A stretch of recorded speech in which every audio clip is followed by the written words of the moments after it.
at TBM Service Group, and we're here to talk about the importance of International Women's Day. This year, the theme is Press for Progress. To me, Press for Progress means let your voices be heard, let your actions be seen, and create your own opportunities. So TBM is a facilities solutions company, and we employ custodial workers, customer service reps, bus service workers, and head office support teams. And in our industries, there's a lot of assumptions about if you're a woman. So because you're a woman, you're a good fit for a custodial work. Because you're a woman, you must be an admin worker.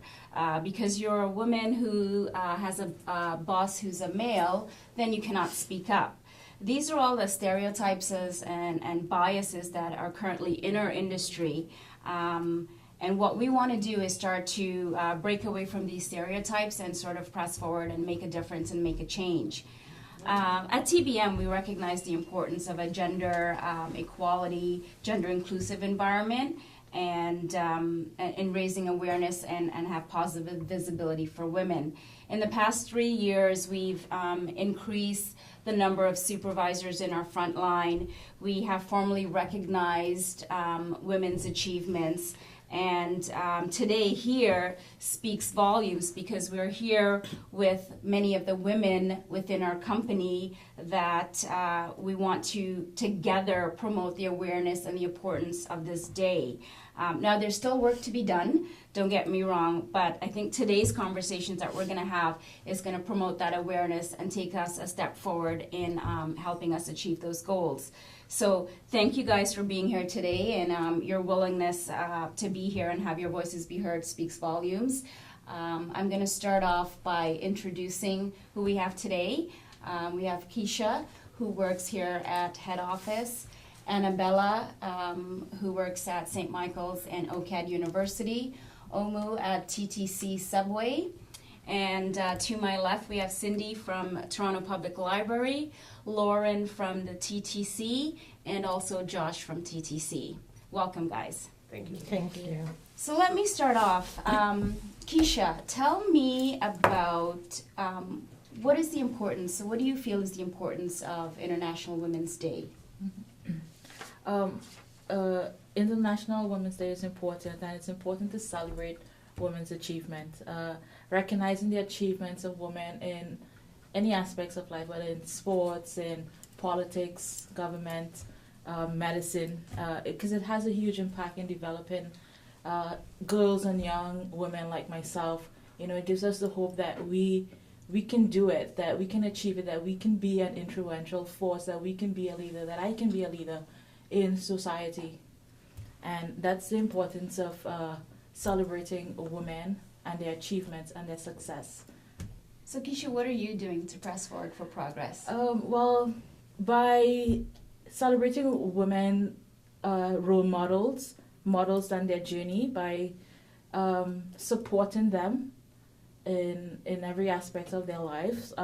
Women usually don't get recognized as much as they should, and it's important to have positive role models in the world and in my life.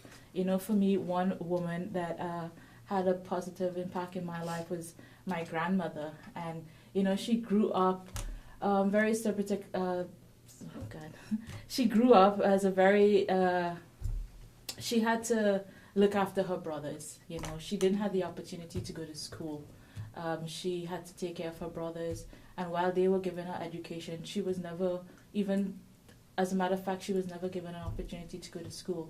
And what impressed me the most about her is that she's a strong woman. She was so determined that she taught herself to read, you know, to pronounce words. And sometimes she would call me in and she would say, "How do you pronounce this word?" while reading her Bible.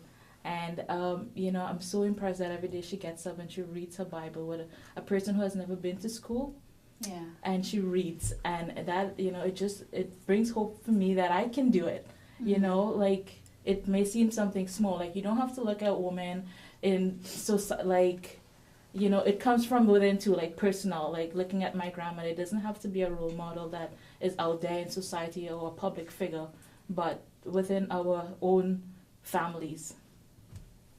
Thank you, Keisha. So Anabela, tell me about your experience and how you've influenced others' beliefs. So we heard about Keisha's strong influence being her grandmother. What are you seeing out there, and how are you influencing others? Well, me, I see myself more as a role model from at work. My role model is my mom, and now I'm my daughter's role model. So at work, I try to do the same. I usually I don't put no difference between a man or a woman. We both can do the same job. If the man can do it, I can do it. Mm-hmm. And I do that with my staff. So if I see that he's doing a job that I can do it, I do it. Sometimes he asks me, he tells me, oh, this is a man's job. I look at him a lot of times, I tell him, no, it's not a man's job. There is no man's job. Yeah. So I put that into the staff, the ladies, the women. If the men can do it, we can do it. There's nothing that they can do that we can't. Yeah, good point. That brings me to, can the men do it, the women versus men versus women? There are still biases that are out there for certain roles that we want to engage in, or that we want to pick as our career path. There's still biases out there. So Louren, I'll ask you, you're at TTC and you're a fueler. I'm sure there's a lot of biases and stereotypes that's come along with you being in that role. Can you share a little bit about your experience? When I first wanted the job, it was going to be given to a male. And I was furious at that because I deserved it, and I wanted to prove to myself and to everyone that I can handle it, and it's not a man's job, and it's not a man's world anymore. And so I fought for it, and eventually I got it, and 2 years later, Wow. I'm a fueler. Yeah, that's excellent, because I think you've set precedents to others that may be saying in their minds that, could I apply for that job, or could I do that job? When, now they can say, well, she's doing it, so I can do it too. So you've definitely made a difference in being the first to step forward for that in that industry, for sure.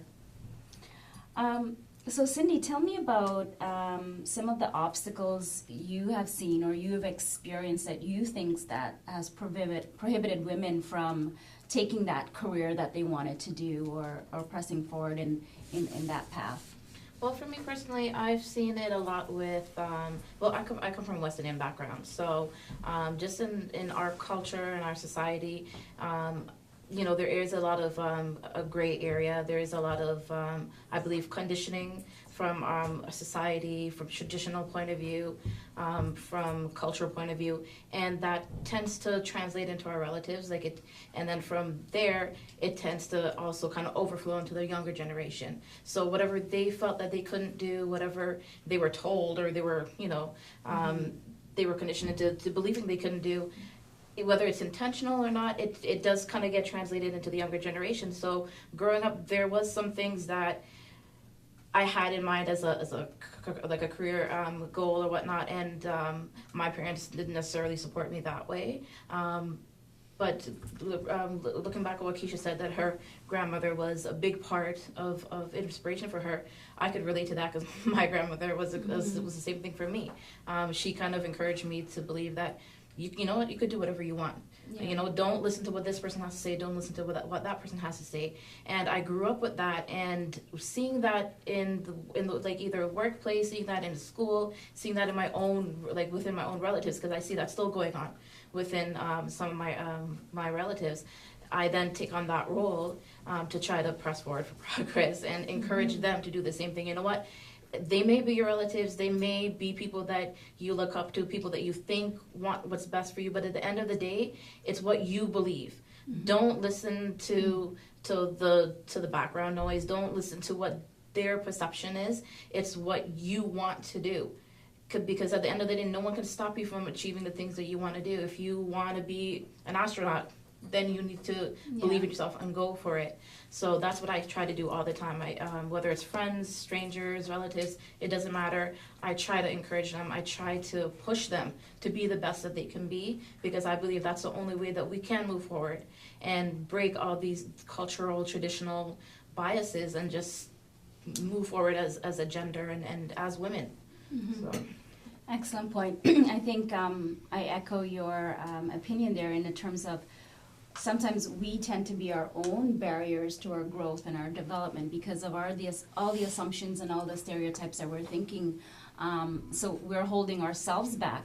And that's why I think this year's theme of Press for Progress is so important, to let our voices be heard, to let our actions be seen, and to create opportunities for ourselves. Because if we don't do it and we're waiting for someone else to say it's the right time, we can do it now, that may not happen. So we have to take charge and be the driver behind that wheel. I'll turn it over to you, Omu, and what have you seen in your work environment that assumptions on women that have impacted their development? I would say in my place of work, I believe that we think only men can work as a supervisor. So when I wanted to become a supervisor, the first time I was like, okay, let the man go, I'm not gonna go. So my supervisor, my manager Joshua was like, Omo, you have to go. Then I went home, I was like, okay, I want to become a social worker. If I don't push myself, so how am I gonna push all the women to, achieve their goals if I don't push myself? So I went to the interview and I got the supervisor duty. So I would say, like she just said, you need to push yourself. Don't put that biases on yourself. Oh, I'm a female, I don't think I can do that. No, you need to empower yourself, right? Yeah. You need to tell yourself that this thing, I'm gonna give it a try. Even if I fail, I'm still gonna continue doing it till I am on top. Yeah. Nobody wants to go on top and come down. You have to go up and just keep climbing. Yeah. So I would say I have my biases against women that don't want to push themselves, is that they should just continue pushing. There's no job for men, there's no job for women. All jobs are the same. Mm-hmm. If you believe in yourself, you can do it. Yeah. If you know that you're capable, you're competent, and that you're willing, there shouldn't be a difference we shouldn't be identifying male versus female roles. It should be a role that I am competent in accomplishing and pursuing. So then I'll turn it over to you, Josh. You're a manager. What are you doing to ensure that there's enough visibility of women in supervisory roles, in leadership roles, that will make a difference? Okay, well, I really believe in this. As a male and as a manager, I really believe that a lot of our female staff, due to the cultural backgrounds, sometimes are kind of trained to try to keep in the try not to be so visible, right? Probably they're trained not to outshine men, and that's a cultural thing. So therefore, I always try to create opportunities for the female staff to be visible, to try to encourage them to take the next step.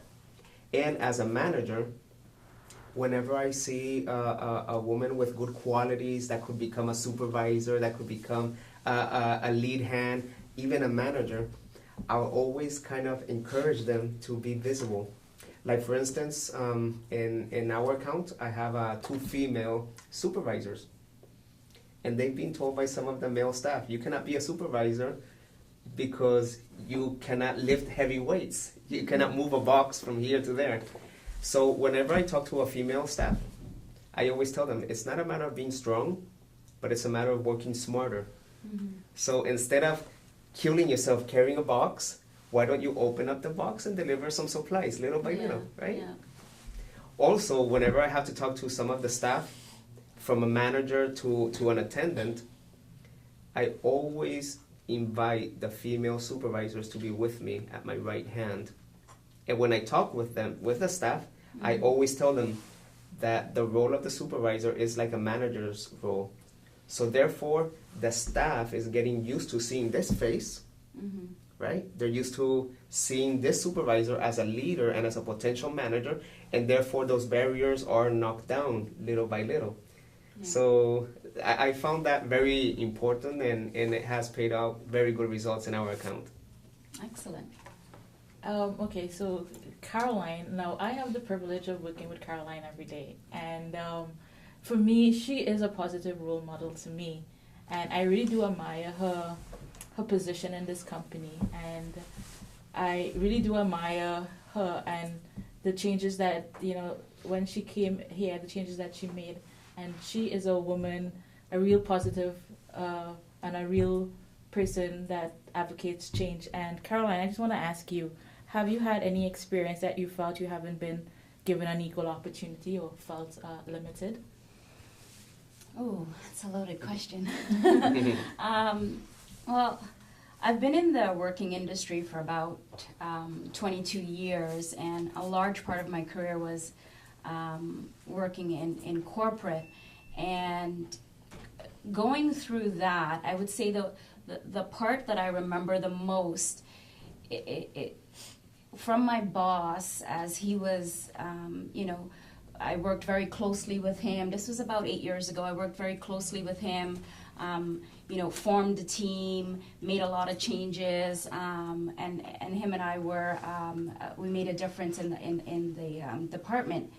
And when it was time for him, he was leaving, and I was approached to take over his role. And I told him, I was like, oh, I'm so excited. They've offered me this role. And he said to me, now someone I've worked closely with for 6 years, he said to me, you are not me, and you cannot do what I do. Now those words were just, my eyes just went back, but you know what? Those words played a pivotal role in my career because it inspired me, it motivated me, and it provided a path for bigger and better things. Never did it cross my mind to say, I'm going to let his words defeat me. But what I said was, you're right, I'm not you, and I cannot do what you do, but I can make it my own, and I will make it my own. And from that point on, I was able to take on the job, manage people for the first time, and go forward and take on bigger roles after that. But I didn't let my obstacles and keeping me from a senior management position. There was a couple obstacles. There was my age difference, there was my gender difference, there was my race difference, and there was my work experience. But what I did was I channeled it into determination and courage. And you need courage at that time because that's where you're the most fearful. You're the most fearful because of the unknown. Can I really do this job? What if they don't like me? What if I don't succeed? And all these fears come into your mind. But that is the moment where your courage has to step up and say, if I don't try, then I'm not going to know. Then I'm not going to know if I'm going to be successful or not. And then later on, I'm going to be saying, oh, I should have tried that job. I should have went for that job. It's when you're most uncomfortable, that's when you're going to learn. You're going to learn because you're putting yourself in positions where, I'm not comfortable and I'm going to just get by. I'm stretching myself to my fullest capabilities because I know I'm capable. I just need that time to prove it. It was a privilege to join this company about 3 years ago. Again, I'm sitting and being part of the operations of this company with 3 men, right? With 3 men. So that has its challenges on its own. But and whenever I feel there are biases, because we play various roles. We're a mother, we're a wife, we're a provider, we're a manager, we're an executive, we're a worker. So there are stereotypes that crosses over those roles, and so at times you're wondering, should I be? Is this my role now? Or should I come down to this role now? So you're always changing and thinking about what roles I should be in, but being in the workforce and being in an environment where it's predominantly male shouldn't have any of those biases with you. You should just say, I'm the best of me that I'm going to do. And my role here and the opportunity that the role that I am in at TBM Service Group allows me to push forward for change and allows me to bring you here today. And on March the 8th, all of our sites will be celebrating Women's Day. Wearing our purple t-shirts and pressing forward for progress and having the conversations. Because if we don't start to have the conversations, then we can't be engaging and then we can't move forward. So it's really important that we share our stories, and each of our stories here today was a bit inspirational as I looked around the room and I saw a little bit of tear and a little bit of, pride, because our background and our stories makes us who we are today, and will pave the way for tomorrow as well. So I'm really, really honored, Keisha, to be a part of this, and all of you to be a part of this change. Thank you, Caroline. Thank you. We're dedicating this year's International Women's Day to my mom, who has recently passed away. Growing up, I realized how important of a role a woman plays in the home. Just watching my mom and how she has dedicated her life towards her family. There's a saying that the woman is a cornerstone of every family. I've seen that. Hard work from women is very important in family, and we want to dedicate this day to my mom. Happy International Women's Day.